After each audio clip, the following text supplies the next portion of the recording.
Hello guys, এই যে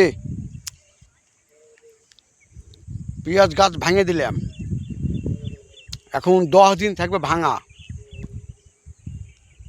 তাহলে পেঁয়াজ 10 দিন থাকলে পেঁয়াজ পেকে যাবে, একবারে মানে পুষ্ট হয়ে যাবে।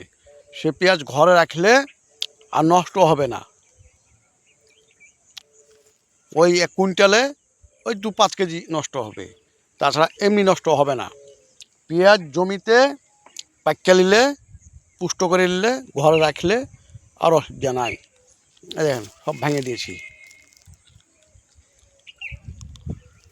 আজ চৈত মাসের 1 তারিখ, তো ভেঙে দিলাম। 10 দিন থাকবে, পেঁয়াজ তুলে নেব। এই দেখেন দেখেন দেখেন। তো আপনারা কীরকম করেন? আপনারা অনেকের চাষ করেন পেঁয়াজ চাষ, এটা পদ্ধতিটা কেমন তা আপনারা কমেন্টের মাধ্যমে জানিয়ে দিন।